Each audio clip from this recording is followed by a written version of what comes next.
everybody. Welcome to the Hallmarkies podcast and Merry Christmas. We're so excited today to be talking all about Christmas and a really fun new Christmas book, Christmas book of short stories, anthology, I guess you'd say. It's called All Hearts Come Home for Christmas. It is a Regency era book, and I have two of the authors of this book today on the podcast. I'm Rachel, and we have Esther Hatch is here, who's been on our podcast before. Hi, everyone. Yes, and then we have Joanna Barker is here. Hi, super excited to be here. Yeah, thanks so much for coming on the podcast. So what we like to do is to ask our guests to introduce yourself and tell us a little bit about how you were inspired to become a writer in your guys' case. So Joanna, since we don't know you, please let us know a little bit about yourself. Sure. My first book was published about 1 year ago, and so thank you. And it's been a really kind of a fun, bumpy journey for me. I started writing when I was 10, so it's kind of been a lifelong thing. So I wrote my first really terrible little book when I was 10 years old, but I got so much encouragement from my teachers and my parents and stuff that I kept writing all through high school, and I wrote a bunch of little romances that I just loved, and I had so much fun writing it. And then I hit college and classes and reading, because I was an English major, and doing it day in, day out as an English major just kind of took the joy out of writing a little bit for me, writing essays and stuff. And so I kind of fell off the writing track. But after I got married and had kids, my second boy was about 8 months old when I started reading a lot more. Hadn't been reading a lot either. And so I started reading all these beautiful new Regency romances that had been coming out. And I just love that time period. And so I thought, maybe I could do this. Maybe I could try this again. And maybe I'm not as bad as I think I am. And so I gave it a try, and I wrote my first book really fast, which was shocking to me. I thought it would take me forever, or I honestly deep down thought I would write like 4 chapters and then get it out of my system and be like, well, I tried, it's fine. That was a good experience. But I finished my book in about 3 months, and I wrote it really fast. And then what was that book called? My first book is called The Truth About Miss Ashbourne. So it's a Regency as well. And when I was finished, I honestly didn't know what to do with it, because I was not at all anticipating finishing. But once I edited it up, I kind of started putting feelers out into social media and like joining groups and learning about writing conferences and different publishers. And finally I attended a writing conference, and I pitched my book to 3 different publishers and found one that I loved. And so that's kind of how I got to where I am now. I have 2 full lengths out right now, and then this novella and this Christmas book, and then I have another full length out next month, actually. So congratulations. That's great. Thank you. It's been a super fun ride so far. Yeah, well, you have to let us know all of the books. We can tweet them out and talk about them. That would be really fun. So, Esther, what about you? Your writing, your writing journey. It's fun listening to Joanna, because I feel like we have the opposite story of I never thought I would be a writer. And I was a reader, though, an avid reader, and I just loved reading so much. And like 15 years ago, I thought, well, maybe I should write. And I tried and like couldn't get a paragraph out. So I was like, well, I'm done with that. I'm obviously not meant to be a writer. So I quickly gave that up and just went back to reading, which was what I loved anyway. And it was way easier than writing. So, and then kind of forgot about it. And then I had a sister-in-law who wrote a Regency romance and wanted me to read it before she sent it to publishers. And it was super cute. Her name's Paula Krumser. And I fell in love with the story, and I had a few little ideas that I like pitched to her, like, what if you change this? And what if you change that? And she took those stories or those ideas and put them in her book.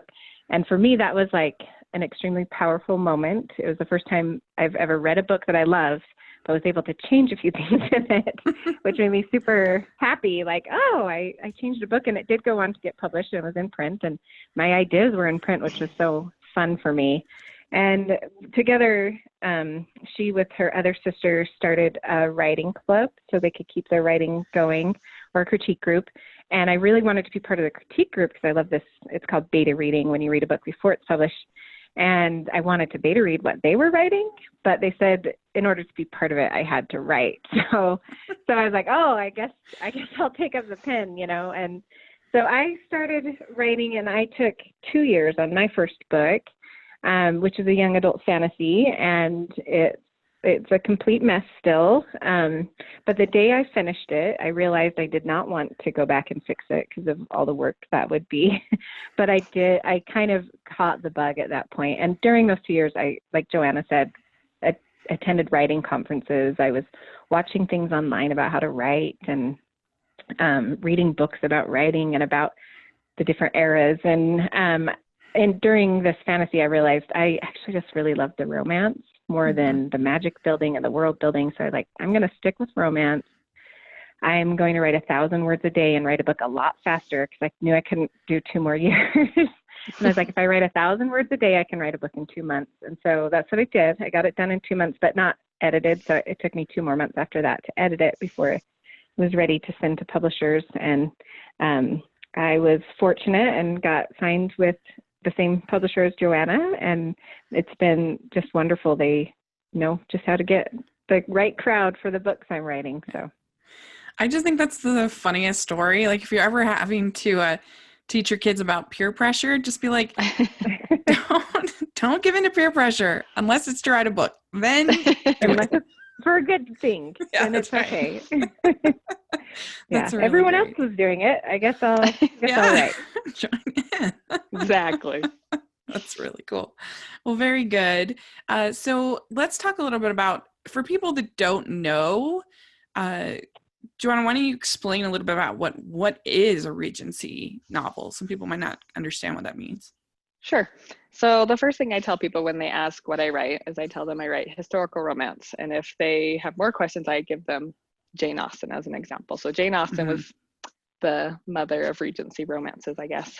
And so when I think of Regency, it's technically the time period is about 1810 to 1820, but there's a looser era around that, give or take a few years. And so there's a lot of different tropes of Regency, different expectations that people want to see in a Regency. There's the balls, the fancy dresses, there's the season in London, there's, the country house parties. There's just so many different ways to play with the tropes in Regency. It's so fun.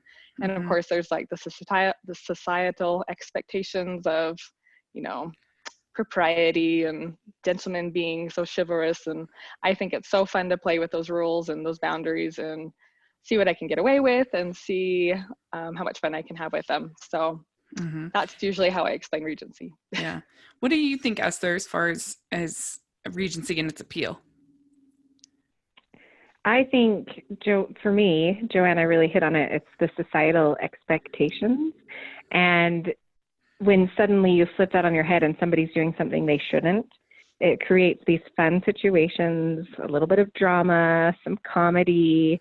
It makes, especially if we're writing in like a clean, sweet type romance, it makes a touch of the hand like a little bit more moving than it would be maybe like in our day, So I think there's just a lot of appeal to the time period, and it's really romantic. It's become a romanticized time period for sure.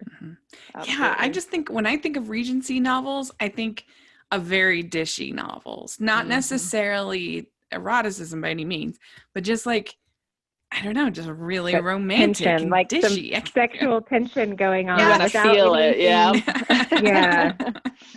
Yeah, for sure. Romantic tension, maybe. So how did this book, the All Hearts Come Home for Christmas, how did it come about? What was the process about that?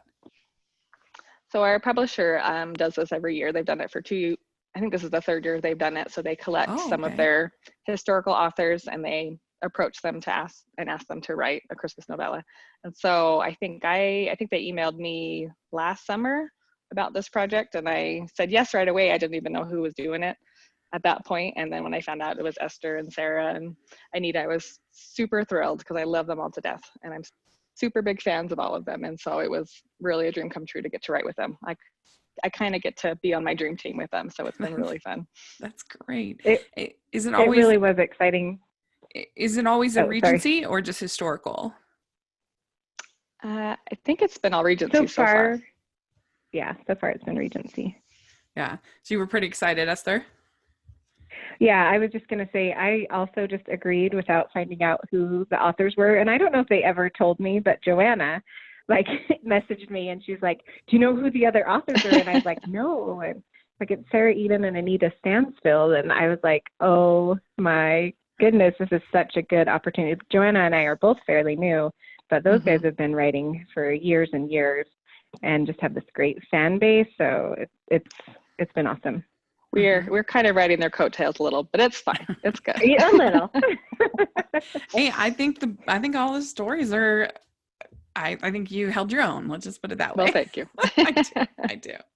And so we had talked off air, Esther, about how one of my thoughts when I was reading it was, this isn't very Christmassy. That was my one thing that I was like, oh, come on, more Christmas. Because I cover Hallmark movies. A lot of Christmas. But we were talking, and that is one of the challenges because they didn't really celebrate Christmas in the Regency era like we do now. Can you kind of explain that a little bit? Right. It was funny because we had this whole conversation where like, well, what about Christmas trees? And I'm like, no, they didn't have them yet. Like that. Yeah. So really Christmas became a big thing with Charles Dickens in when he wrote A Christmas Story. What is it? Christmas Carol. You're good. Christmas Carol. Thank you. I'm like, that's the movie. No, yeah, A Christmas Carol. And really that revived or just made Christmas a big deal in England at that point. So when you talk about Regency, it was there. I mean, it was a holiday, but the hard thing I struggled with, it wasn't necessarily a holiday season as much as a day, first of all. So trying to come up with a plot that incorporated time passing, because you can't fall in love in one day very easily. And very easily. Also, it's possible, though. No, it's probably possible. I mean, I'm sure there's romance novels out there that take place in a day, but I would have a hard time making that believable. So yeah, it's about, you start researching and you're like, okay, they did have mistletoe and they did gather together as families and they had a Yule log, which, doesn't really resonate to us anymore, so it was very challenging. And I think for me anyway, I think what you kind of have to look at as you look at your characters and you look at your families and you say, well, they might have celebrated Christmas, even though it wasn't traditionally super popular at the time. Like every family can have their own Christmas traditions. So that's, I think, a lot of times how you get it into a Regency era novel. Joanna, did you have anything to add to that? Because maybe you researched Christmas and Regency even more than I did, but I don't know if I did more, but it was the same exact problem. It was the things we, relate to Christmas these days weren't the same things that they did. No Christmas trees, Christmas cards, things like that. But as I was researching, a lot of it said things like the lower classes seem to celebrate it more than the upper classes. And so I tried to tie that into my story, where I have my girl who's fallen on hard times, and she and her family are teaching this higher class man and his family about the traditions and things because they never celebrated it. And so I tried to bring that in a little bit to try and give a reason for all these Christmas traditions that normally they might not actually have. But yeah, it was kind of a fun challenge, not having to include all our modern Christmas ideas, but I really enjoyed it. So were things like, I'm going to say plum pudding and wassail and stuff is that all sort of more Victorian than it is Regency? Well, they had plum pudding back then. Christmas tree. What was the other thing you said? Wassail. Wassail. They did wassailing. I have some wassailing in my book. So it wasn't necessarily I don't know if it's exactly Christmas. What we think of it as. It's just mostly neighbors going around singing and eating food together. It wasn't specifically the same. I don't know, what we would think of it, I think. So right. That's really interesting. I think that's cool. The one that I thought was the most Christmassy, I have to say, of all of them was probably Anita's, just because it had the ornament that, the family ornament and the little girl. I don't know that made it more Christmassy to me of all of them. But yeah, that was an interesting thing to kind of learn about. Now you got me curious. I got to read the previous previous other compilations, because this was a lot of fun. I really did enjoy it, and so well, let's talk about. So there's 4 stories, and we're going to keep this spoiler free. We're just going to talk about a few of the details, and so it's going to be fun. The other 2 authors are Anita Stansfield and Sarah Eden. So I don't know if people are that familiar outside of Utah, but they're pretty popular authors around here, at least, and they have some really fun books that people should definitely check out. Yeah. So let's talk about the first story. So the first story is Christmas at Fallstone Castle by Sarah Eden. And I'll just read the little description, then we can talk about it. It's the Dowager Duchess of Kildare eagerly anticipates spending Christmas with her son and his family. Though their relationship has been strained, the Duchess is determined to heal the chasm. Even with the help of the widowed local vicar, her plan will take a Christmas miracle, but during this magical season, anything is possible, even 2 second chances for love. Anna, what did you think of this story? What were some of your favorite parts of this story? Oh, well, I have read all of Sarah's other books in this series with the Duke of Kildare and the Lancaster sisters, and I guess brothers. Sorry, there's brothers in there. But I just loved all her previous books, and I love the Dangerous Duke, Adam. He's such a fun character. And so I loved getting the chance to go back and see him with his family. But also in this context of his mother and him finding healing and her being able to find this happy ending. I just really loved that. So it was just a fun, beautiful story to me. So these characters are in others of her books? Mm-hmm. She has a couple really popular series, and this kind of helps tie them together a little bit. Oh, okay.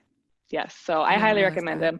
Her first one, I think, with this series is Seeking Persephone, and that's when Adam and his wife Persephone fall in love, and so they make a return in this story, and it's really beautiful. So if you haven't read it, definitely pick it up.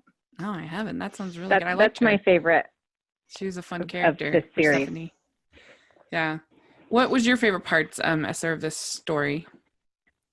Well, so I do like I said, Seeking Persephone is one of my favorite books by Sarah Eden. So I did love seeing Persephone and Adam again, and just seeing how their relationship has grown, and they've got kids and things like that. And so that was a fun part for me. And then just getting to know the mother a little bit better, and she has her little romance. You don't often see a romance with older characters, so that was kind of fun.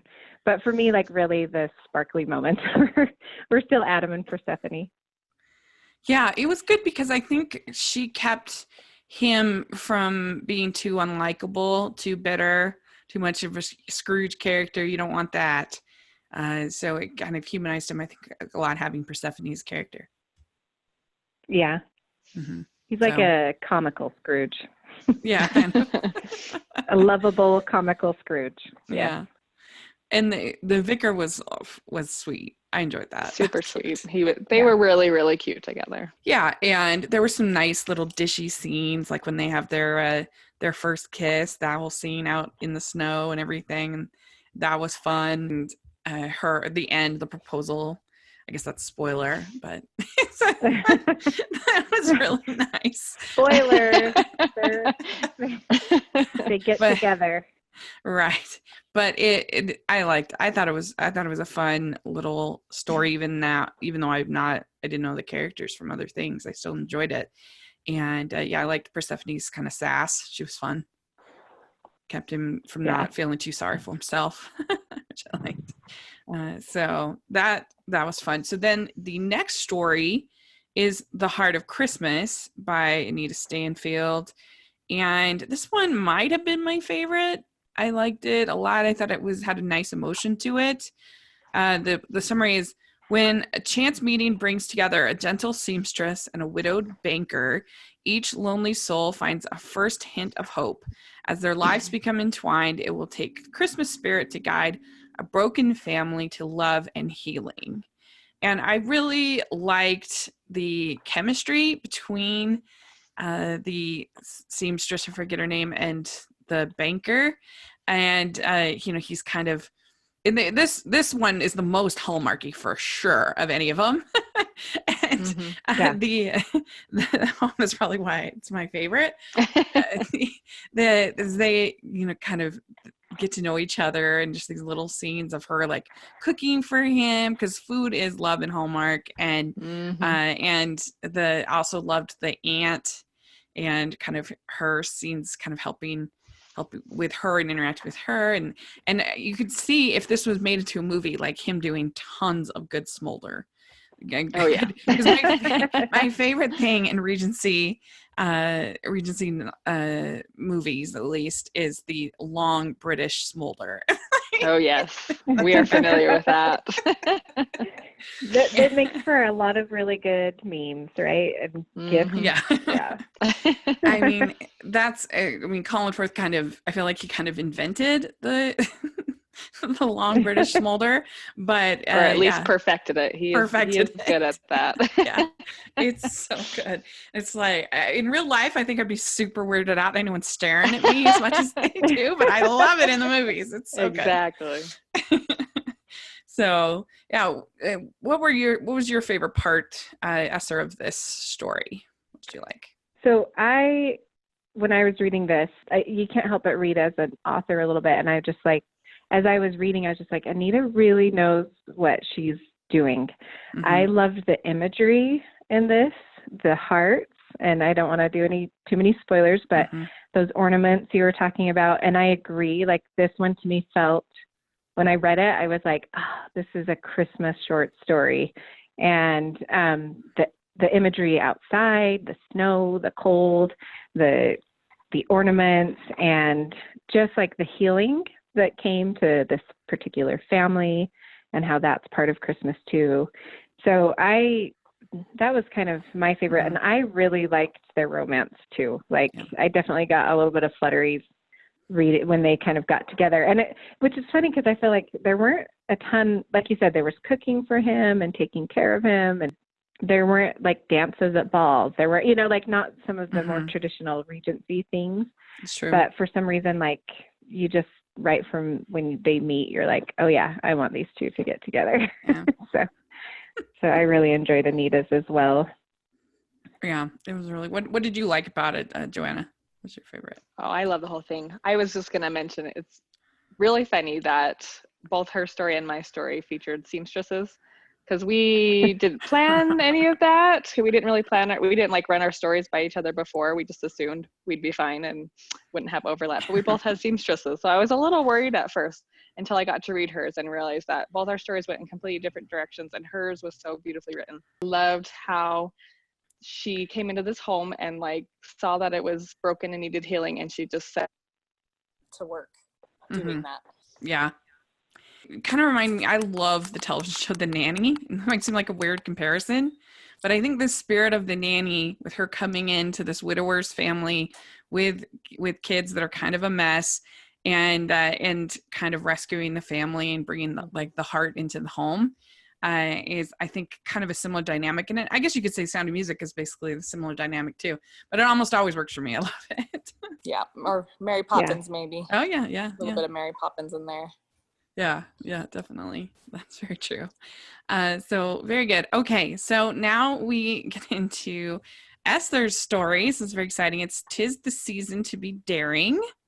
And the plot of the summary is this: Elizabeth Davenport has had quite enough of the London season. Determined to evade a parade of unsuitable suitors, she seeks help from the one gentleman who has no regard for society's rules. All of society knows Lord Hawthorne is not interested in marriage, yet he cannot deny Miss Davenport's unique charm. And as the Christmas season works its magic, their charade begins to feel less like play acting and more like love. So, Esther, I think you did a really good job with this story. And I know that I probably need to find another way to say it, but I feel like you write such fun, sort of a little bit naughty boys. boys, a little bit bad boys. Like, he's not a bad person, but he's a little bit of a rebel. He is a little bit of a rebel, yes. Yeah. And he just doesn't care what other people think of him. And in a society where that was so important, what other people thought of you. Mm-hmm. So it does make him a rebel, but it doesn't make him a bad person. And he was so fun to write for that reason, that the things that make him bad in that time period, they weren't bad. There's nothing bad about snubbing a high-ranked lady because you have a meeting with a woodworker, but according to them, that was just ghastly, and how could you do that? So, yeah. So he was fun. I mean, he's getting her to ride the coach that or whatever. That was a little scandalous. Yeah. I mean, it's out of control. She drives the carriage, and they're going fast, and it's Hyde Park, and it's crowded, and yes. So that was probably definitely the most risque thing they did in public, where people could see them, and it's like Fast and Furious Regency style. I mean, this is yes, that's what I should have called it. Actually, now that you say that. Yeah. And he had good smolder. Like, even though it's a book, he totally did. He was like always like watching her from across the room and her crazy antics, and so that's always a win for me.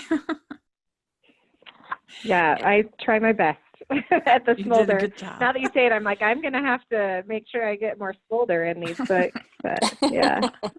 Always, as Flynn Rider said, you got to get the smolder.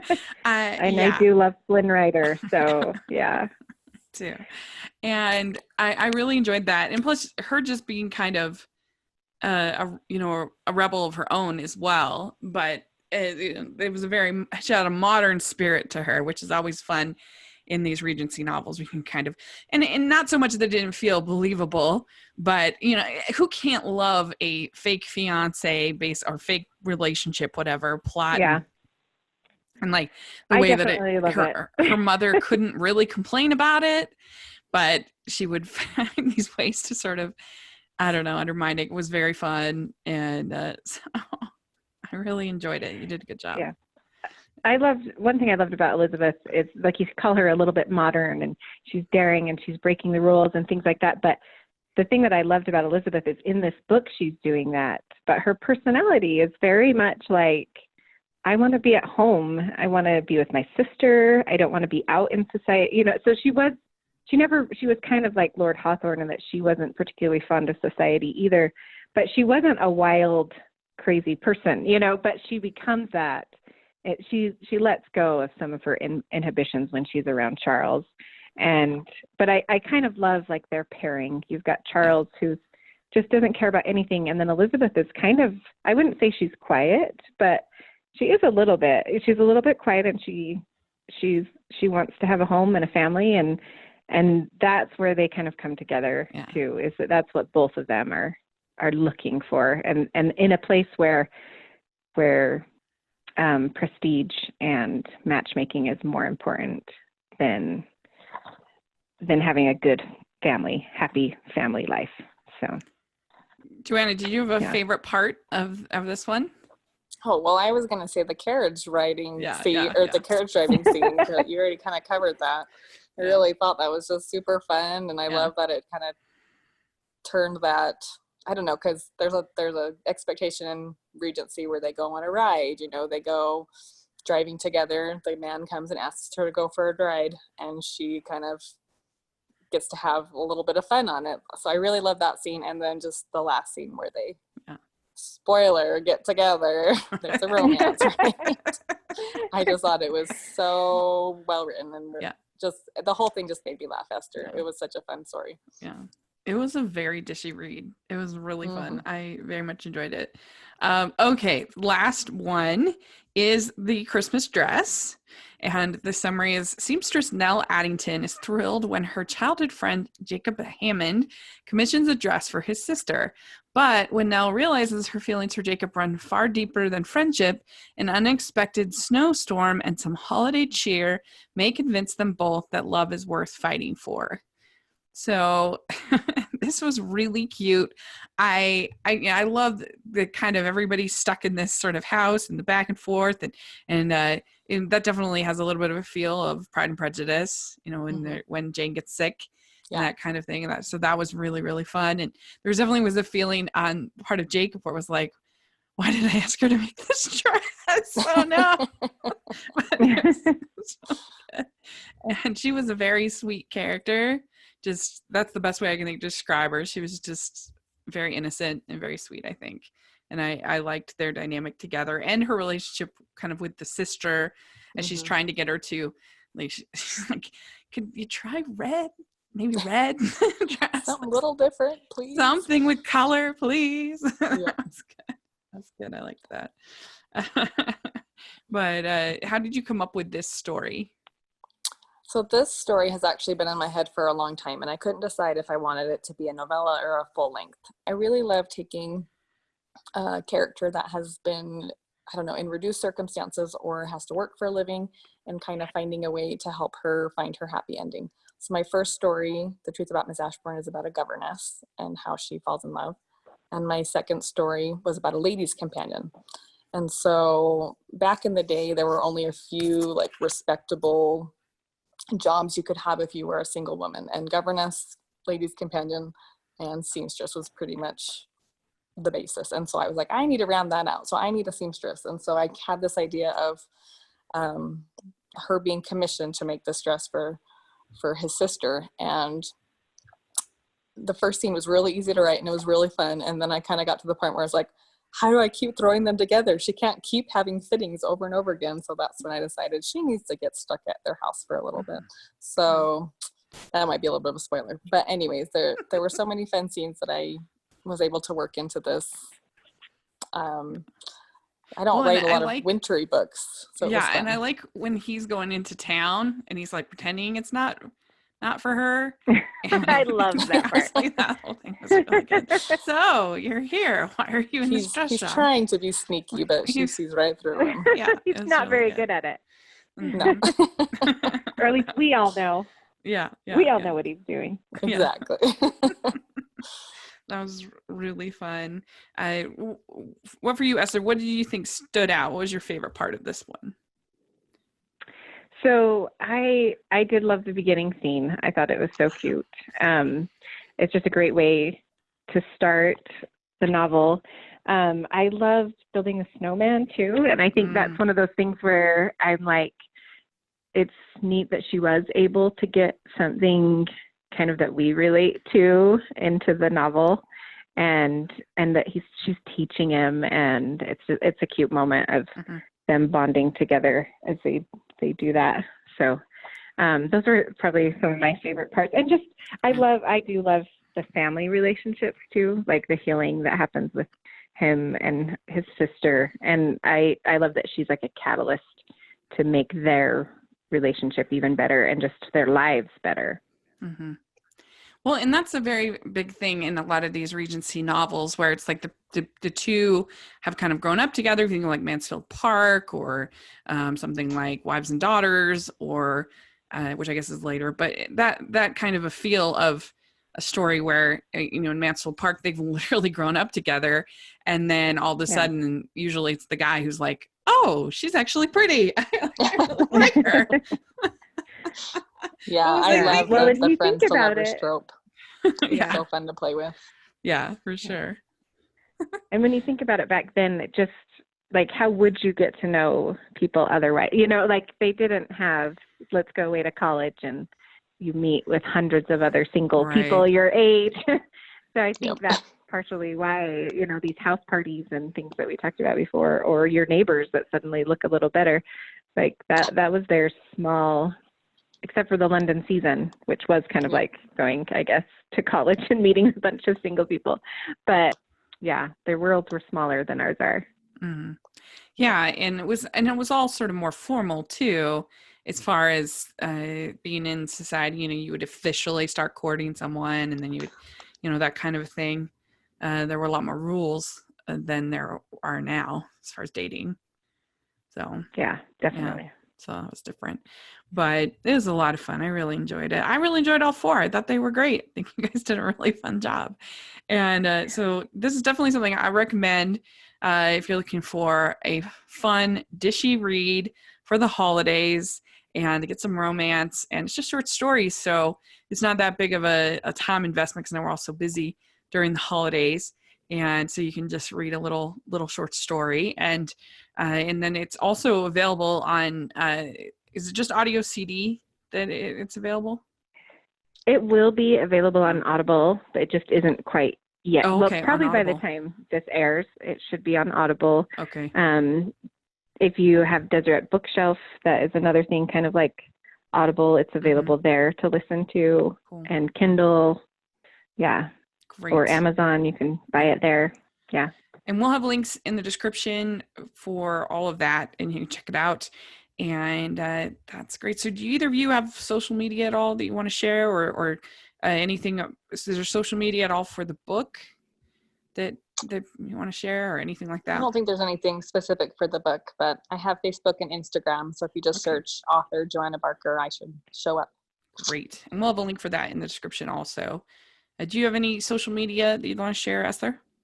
Yeah, I'm most active on Facebook. So if you find my author page, just like Joanna's, you can just find me under Esther Hatch and like my page. That's where I do most of my stuff. I'm doing giveaways pretty often. I also have an Instagram account, and my Instagram account is my personal and my author account. So if you want some of both, I'm happy to have readers follow that too, but that's Esther B. Hatch.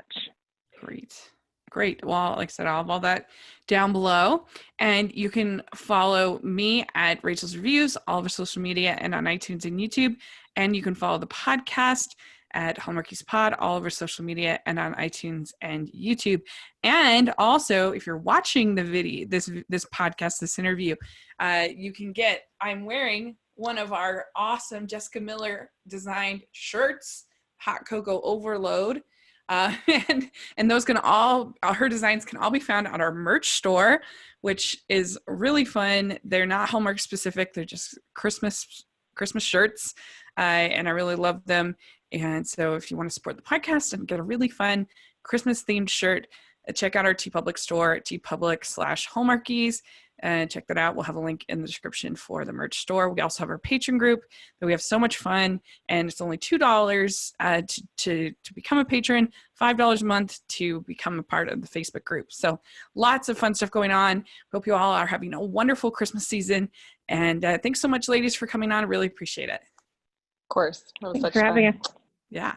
So we will talk again soon, and good luck with the book, and Merry Christmas, everybody. Thank you. Merry Christmas. Merry Christmas. This podcast was brought to you by Hallmarkies for Hallmarkies. For more information about how you can leave your mark on Hallmarkies, visit hallmarkiespodcast.com. Link in the description.